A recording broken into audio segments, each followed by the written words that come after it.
The Buenos Aires airport was crowded, noisy, and alive with summer heat.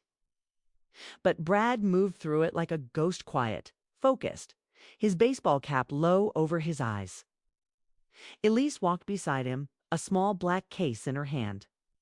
Inside, it was everything. They had collected the audio, the documents, the files, and now, the one thing still missing, Jacob London, the man who wrote Target 17, then vanished just weeks before its release. They found him in a small apartment above a bookstore in San Telmo, a neighborhood full of crumbling balconies and forgotten history. He answered the door slowly, his eyes sunken. Speared longer than Brad remembered. "Didn't think you'd come," Jacob said, his voice dry, tired. "You asked," Brad replied. Jacob nodded and stepped aside. "Then let's finish what we started." The apartment was cluttered with old laptops, paper files, and a single corkboard covered in strings and photos. The windows were covered with newspaper to block any view from outside. Paranoia lived in every corner. Jacob poured coffee and sat. Across from Brad and Elise, he pulled a worn USB stick from his pocket and slid it across the table. "This is the original," he said. "Before they made me change it, before they sent people to follow me. Every line in that draft is based on real operations I found buried in old procurement contracts and budget amendments. I used to be part of that machine. Then I found the logs." Elise plugged in the USB. The script opened on her laptop. It was longer, darker, more brutal than the final film. It included the name Halcyon Witch had been removed from the shooting script. It also contained a scene nearly identical to the real drone strike video they had leaked days ago. Brad scrolled through it slowly. "You knew they'd come for you. Hoped they wouldn't," Jacob replied. "But I was wrong. They don't care if it's fiction or fact. They care about perception." Elise looked up. "You ready to go public?" Jacob hesitated. Fingers twitched nervously. "I'm not a movie star," he said. "I'm a guy with a keyboard, but yeah, I'm done hiding." What happened next was faster than anyone expected. Within 48 hours, Jacob gave a full interview to Le Monde, then The Intercept, then a live panel on a secure European stream. He detailed how the CIA had pressured studio executives to alter scripts that interfered with operational morale. He named executives tied to Civic Frame. He explained how Halcyon used media as a shield, flooding headlines with celebrity gossip and manufactured outrage during times of real military scandal.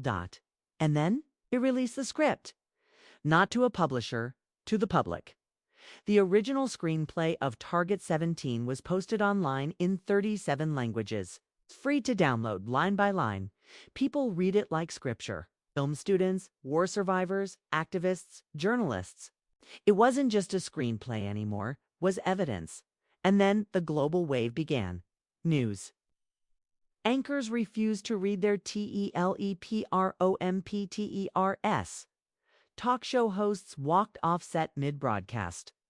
A NATO whistleblower released documents showing how Halcyon-style operations were shared across allies. And in Washington, a subpoena landed on Colton Laird's desk.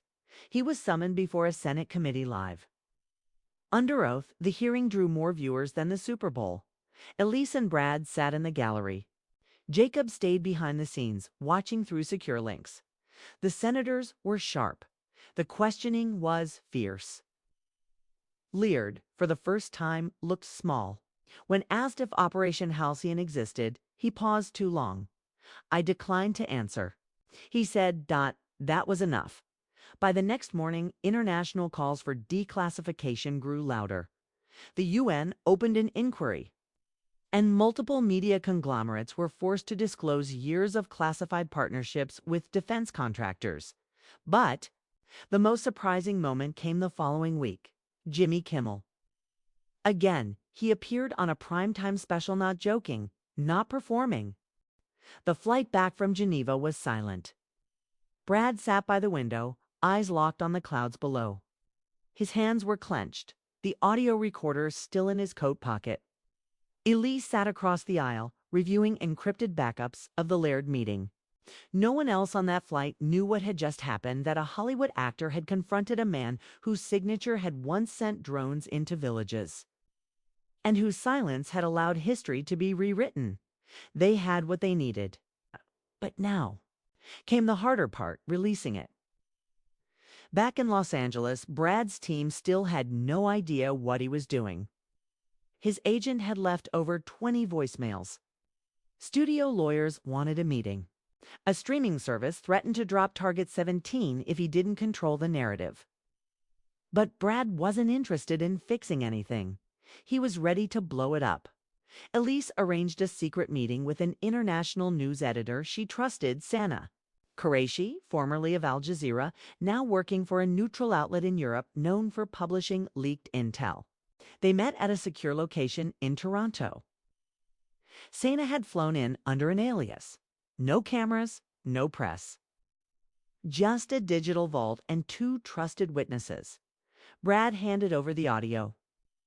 The clip began with Colton Laird's smooth voice, Mr. Pitt, caused quite a stir, and ended with Brad's firm response, then I'll make them believe it. But it was what came in the middle that would change everything. Laird had admitted to designing a strategic information pipeline using news, networks, talk shows, and even films to shape public opinion on military interventions. He didn't name names, but he didn't deny Elise's list either.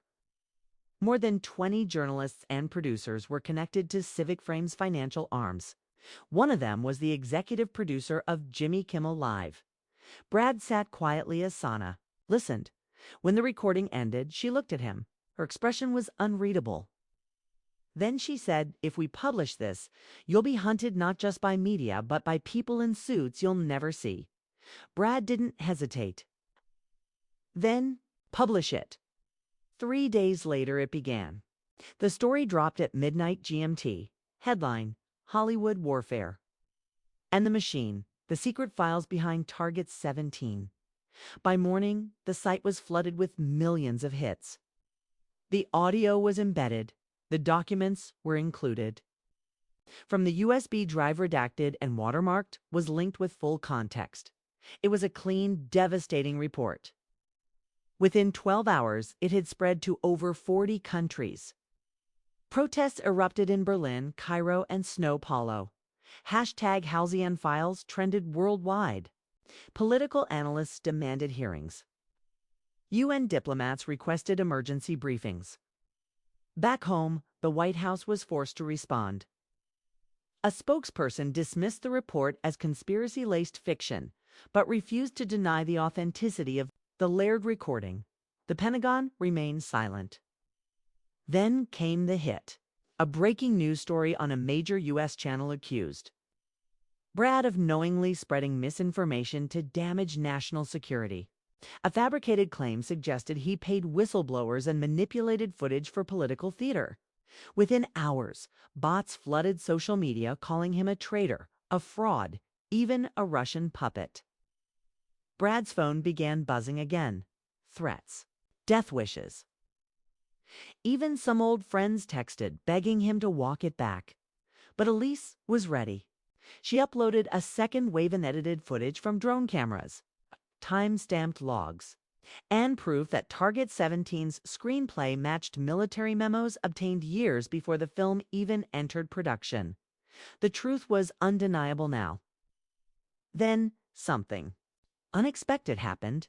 Jimmy Kimmel broke his silence. In a video posted to his personal account, not his network's, he looked visibly shaken. No jokes, no graphics. Just a plain black shirt and a quiet voice. I didn't know the full story, he said. I was told to press Brad. I was given notes. I thought it was just for drama. But I was used, and I regret it. The video went viral. Kimmel's confession opened the floodgates. Producers, writers, and former government media liaisons began leaking internal documents. One file showed detailed psychological profiles of talk show hosts, identifying how far each could be pushed to deliver state-guided narratives. Hollywood was now in crisis. But something else was changing too. Public opinion turned sharply. Young activists demanded full declassification of Operation Halcyon. Veterans came forward with stories of cover-ups and scripted interviews meant to protect defense contractors. Even some elected officials began calling for a Senate intelligence hearing. Brad stayed mostly quiet until one network offered something unusual: a live international interview. No edits, no pre-screened questions. Just Brad, the journalist, and a 2-hour global broadcast with open access. At first, he hesitated. Then he said yes, because this wasn't about a film anymore. It was about a lie that had lasted too long and the man who had accidentally become its loudest enemy. The studio was silent before the broadcast. Too silent, the camera crews whispered as they checked angles. Producers moved with quiet urgency. The air felt thick, not just with nerves, but with something more. History was about to happen live, and everyone knew it.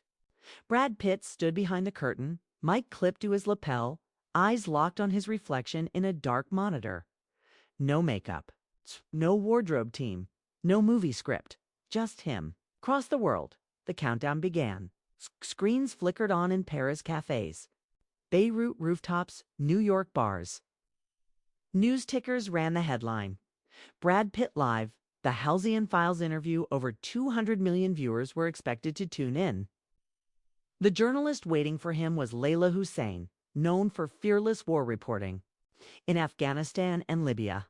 She had seen more than most politicians ever would. She was sharp, calm, and not easily impressed. When Brad stepped onto the set, there was no applause, just cameras and a heavy silence. Layla greeted him with a nod. "You're not here as an actor tonight," she said. "You're here as a witness." Brad nodded. Didn't plan to be.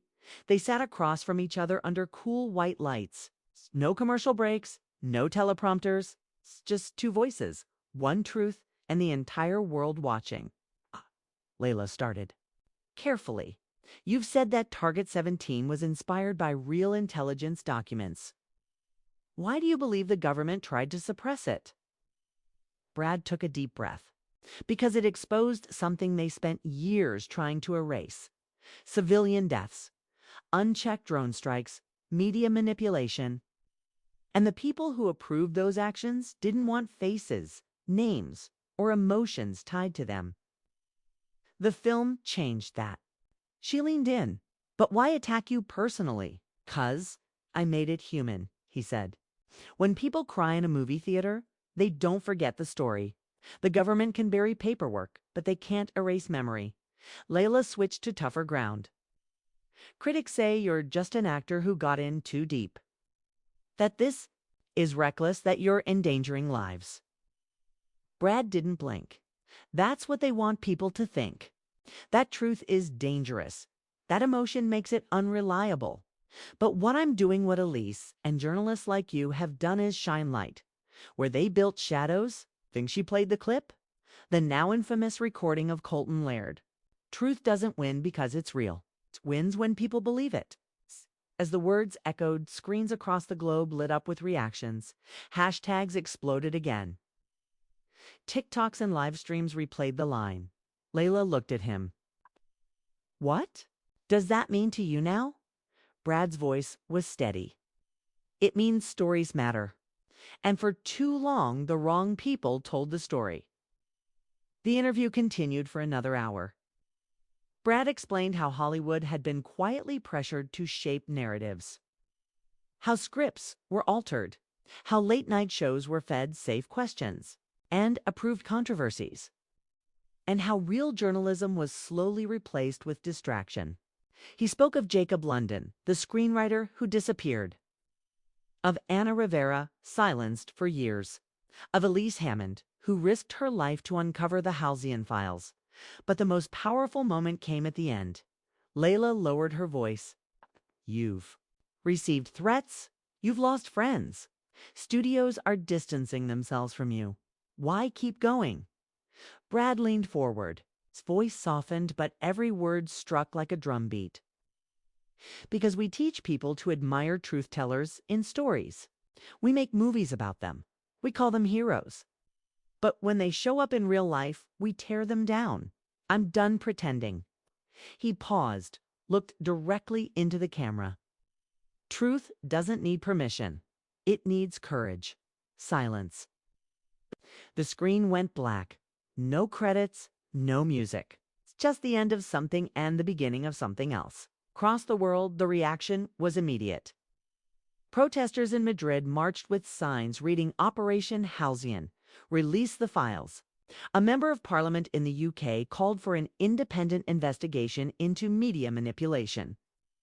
In Washington, rumors swirled of resignations at the Department of Defense. And on Capitol Hill, one senator introduced a bill to create a Congressional Committee for War Transparency, calling it the Pitt Act. Meanwhile, Brad's team received news that couldn't be ignored. Jacob London, the missing screenwriter, had resurfaced. He had been hiding in Buenos Aires under a new name. And now he wanted to speak. Elise took the call first, then she. Turned to Brad, he says he has the original draft, she said. The one that got him followed. The one with names. Brad said nothing for a moment. Then he picked up his coat. We finish it, he said quietly. They were past the point of exposure now. They were heading toward justice. The folder felt heavier than it looked. Brad sat alone that night in his study, the lights low, the city silent outside.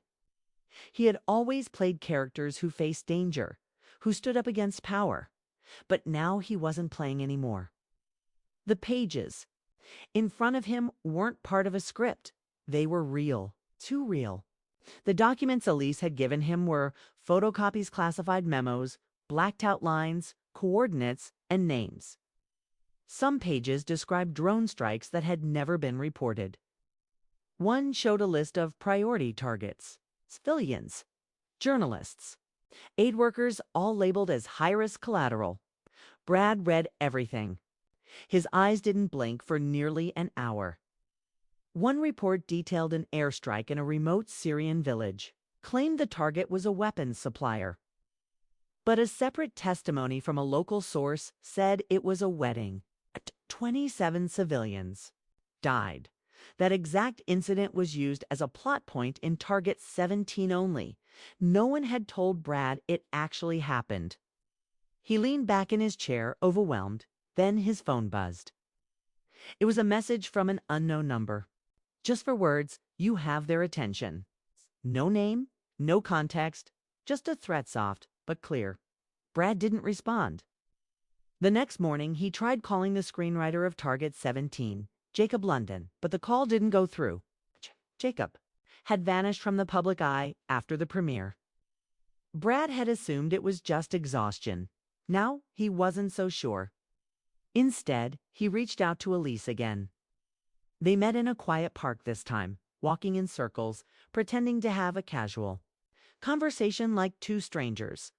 She handed him a small USB drive. "What's this?" he asked. "Everything I never got to publish," she replied. "I started a documentary 2 years ago about this. I got threats.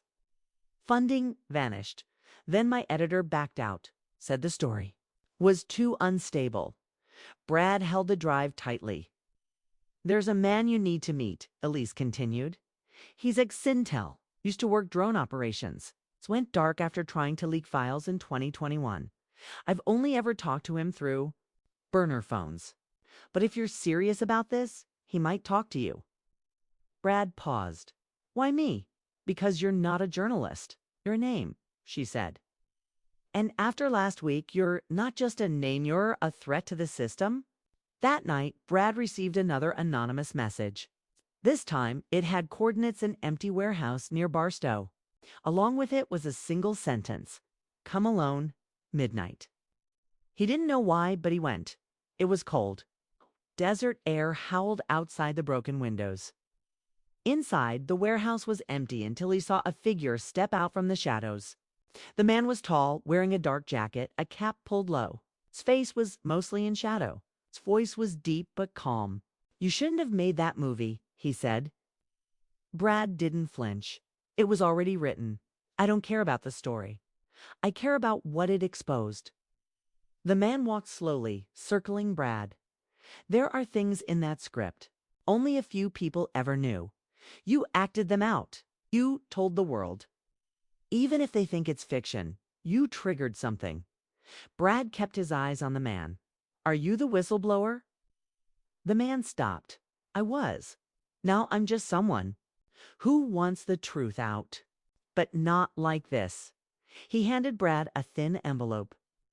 Inside is the name of the person who approved those strikes. It's the same ones you pretended to expose. He's not just a military man. It's part of something bigger. Private defense, media connections, lobbyists. And he knows your name. Brad looked down at the envelope but didn't open it. Why give this to me? He asked because I tried doing it the right way. Through reporters, lawmakers. They shut every door. But you walked off stage.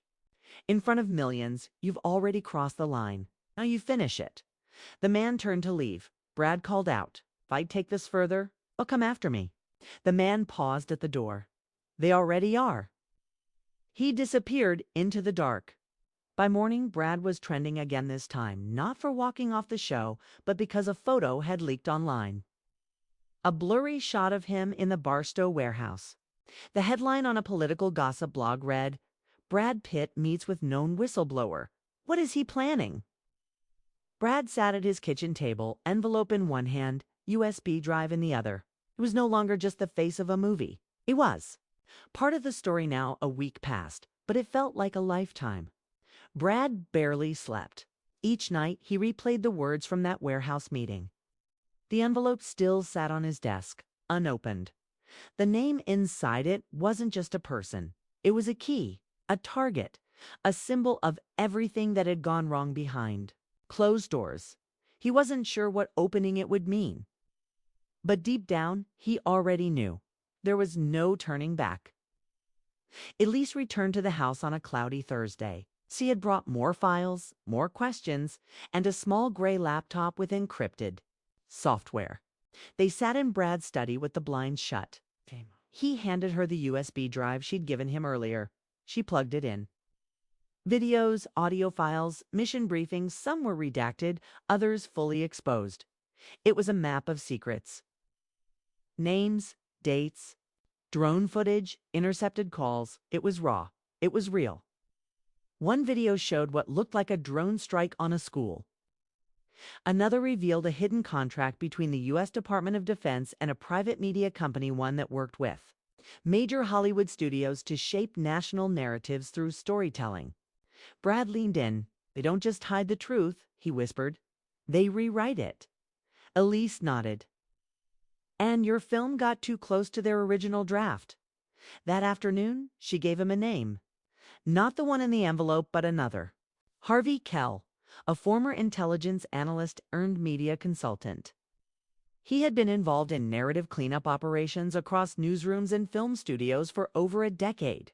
And he was based in D.C. He's the bridge, Elise explained, between government secrets and media control. He cleans up leaks not by erasing them, but by flooding the public with confusion. Your film got in his way, Brad decided. To go to Washington, they kept it quiet. No press, no handlers.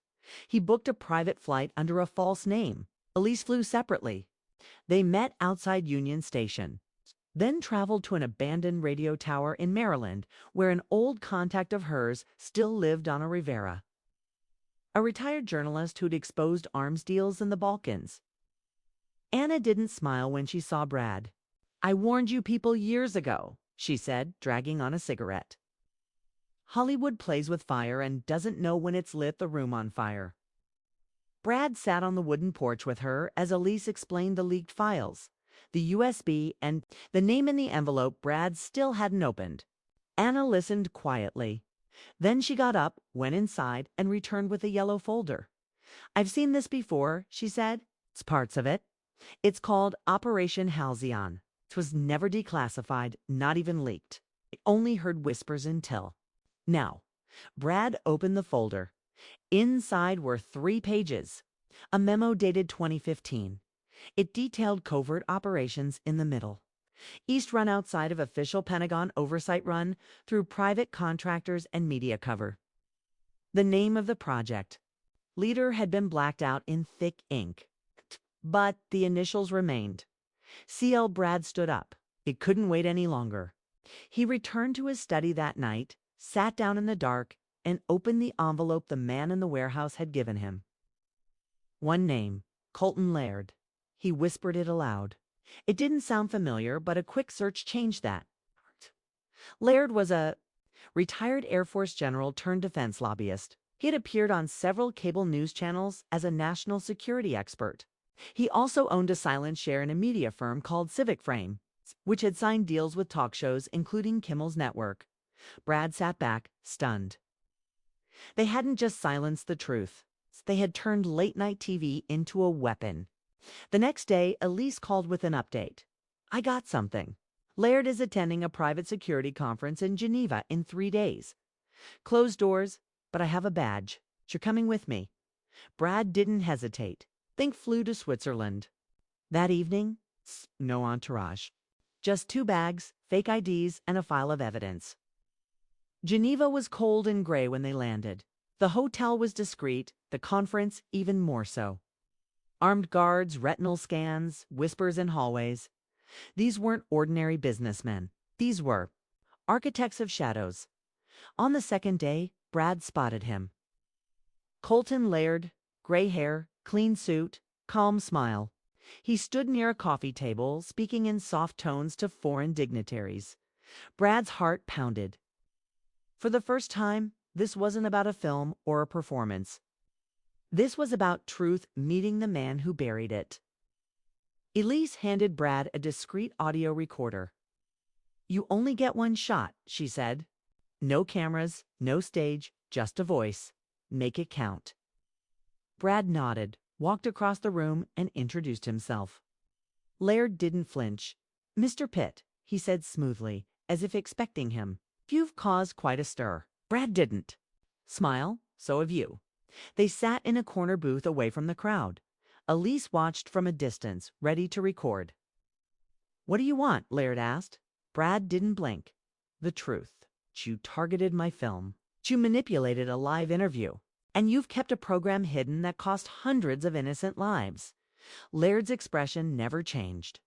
You're in the wrong room to play hero, Mr. Pitt. You don't know what this world really looks like. Brad leaned in. Then, show me. There was a silence dense electric. Then Laird gave the faintest smirk. You think truth wins just because it's real? Doesn't. It only wins when people believe it. Brad stood up slowly. Then I'll make them believe it, and he walked away. For the second time in 2 weeks, Brad Pitt left a room without looking back. The studio lights were bright. The applause was loud. Jimmy Kimmel smiled as he welcomed Brad Pitt to the stage. Brad walked in with his usual cool charm, dressed in a black blazer and a white shirt, casual but sharp. The crowd clapped louder. He waved, took his seat, and leaned back with ease. It looked like just another night on late-night TV. The beginning was smooth. They joked about Brad's past movies, his early days in Hollywood, and a few light moments about his latest role. Brad laughed, Jimmy laughed, the audience laughed. Everything seemed fine, but then something changed. Jimmy leaned in slightly, a smirk forming on his face. So, Brad, he said, pausing just long enough to create tension. How does it feel to lecture America from a movie set? The room froze for a second. People didn't know if it was a joke or something more. Brad smiled politely, but his eyes narrowed just a bit. I didn't make the film to lecture anyone, he said calmly. It's a story. It's meant to make people think. Jimmy nodded but kept pushing. Sure. But you know, some folks think it's a little preachy, he said. You're playing a CIA whistleblower. It's a bold role. Are you trying to be Hollywood's conscience now? Brad's smile faded. He adjusted in his seat. His voice was still steady, but a coldness was growing beneath it. I play roles that matter to me, he replied. "Okay. That doesn't mean I'm claiming to be anything more." Jimmy chuckled, but the laugh didn't feel real. "You played deep roles, Brad," he said. "But when's the last time you lived a regular life? Bought groceries without assistance? Drove yourself to work?" A few nervous laughs came from the audience. Brad didn't laugh. His jaw tightened. He leaned forward slightly, hands folded. In his lap, "Is this really where we're going?" he asked, not smiling. The tension was now thick. People in the audience were shifting in their seats. Something about the tone had changed. This wasn't just another celebrity interview anymore. "I came here," Brad said slowly, "to talk about the work, not to be mocked for how I live." Jimmy tried to save the moment with humor. "Come on, Brad, don't be so serious. You're Brad Pitt. People love you." Brad shook his head. "Maybe they do. But that doesn't give you the right to belittle me on national television." Silence. Even Jimmy's face shifted. He looked surprised. Maybe he didn't expect Brad to push back. Maybe he thought it would all blow over as part of the act. But it didn't. Brad sat quietly for a moment. Then he reached for his lapel mic. He unclipped it with care, stood up slowly, and turned. To the audience, "Thanks, everyone," he said. His voice was calm. "I think I'm done here." Gasps filled the room. Phones were already out. People were recording. Some thought it was a joke, but Brad didn't turn back. He walked off the stage, leaving Jimmy staring into the air. The show cut to a wide shot, trying to play it off. It was too late. The moment was already out. Social media exploded within minutes. Clips of Brad's walkout went viral. The headlines followed fast. "Brad Pitt walks out on Kimmel Live on air." "Late night clash turns real. Pitt versus Kimmel." "Brad Pitt's interview ends in silence and shock by morning." It was the top story across major news networks. Analysts debated the moment. Was Brad overreacting? Did Jimmy cross a line? Or was something deeper at play? What the world didn't know yet was that the film Brad was promoting, Target 17, was more than just fiction. It was based on real events. Events tied to leaked CIA files, covert drone missions, civilian deaths, the kind of secrets governments don't want exposed. Jimmy's question wasn't random. It was planted. The network had been under pressure from powerful people who didn't want the movie to get attention. And Brad, unknowingly or not, had just walked straight into a political trap. But at that moment, all anyone saw was a superstar walking off a talk show. They didn't yet see the storm behind it. Not yet. The morning after the walkout, the world was still spinning from what had happened. News outlets ran the clip on repeat. Brad Pitt standing up, unclipping his mic, and walking off Jimmy Kimmel's set without saying another word. Talk shows called it a meltdown. Commentators debated every second of his face and tone. But behind the scenes, something more serious was beginning. Brad stayed silent. No public comment. No press release. No apology. He disappeared from view, retreating to a quiet house in the hills outside Los Angeles. His phone buzzed nonstop. Messages from his agent, his publicist, old friends, fellow actors. Some told him to speak out. Others told him to stay quiet and let it blow over. But Brad didn't answer anyone. Instead, he watched the clip again. And again, he wasn't proud of the walkout. But something about Kimmel's words still stuck. With him, they weren't just jokes. There was a bite behind them, something cold, calculated. It hadn't felt like banter. It had felt like an ambush. Then came the phone call. It was a private number. At first, Brad ignored it.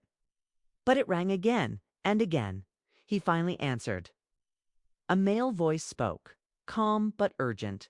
"You don't know me," the voice said, "but I was part of the research team you consulted for Target 17. We need to talk." The script wasn't fiction. Brad sat still. "What do you mean?" he asked slowly. The man hesitated. "You touched something that wasn't supposed to be touched." Your film, whatever you thought it was, it's too close. They think you know more than you do. Brad frowned. I just made a film. It was a story. I didn't publish anything classified. They don't care, the voice said. They care about perception. And right now, you've become a symbol. You walked off live TV. People noticed. And now they're asking questions. The call ended with a warning. Watch who reaches out to you next. Not everyone wants to help. Brad sat in silence. Later that night, he scrolled through news stories about the film. Target 17 was already stirring controversy. It followed a fictional CIA agent who leaked documents about unauthorized drone strikes in the Middle East, strikes that had killed civilians. In the movie, the agent exposes the cover-up, and powerful officials try to silence him. Now, some journalists were digging into real-life cases that mirrored the plot. Few reports even suggested that the screenplay had been inspired by actual classified files leaked during a little-known data breach in 2022, files that were quickly buried. Brad didn't write the script. He'd only starred in it and helped produce it. But now, his face was on every screen, tied to a story that was no longer just entertainment. Things escalated quickly. A leaked memo surfaced online. It showed that executives at the late-night network had met with lobbyists connected to a major defense contractor just days before the Kimmel interview. In that memo, the film Target 17 was described as a potential threat to narrative control. Brad realized then Kimmel's attack wasn't personal. It was planned, and he had walked right into it. Meanwhile, Kimmel's team issued a vague statement. We love Brad and respect his work. Sometimes emotions run high. We wish him the best. But the damage was done. Clips of the confrontation had racked up millions of views. Hashtags like hashtag Pitt walkout and hashtag Target 17 truths were trending worldwide. In Washington, things were moving too.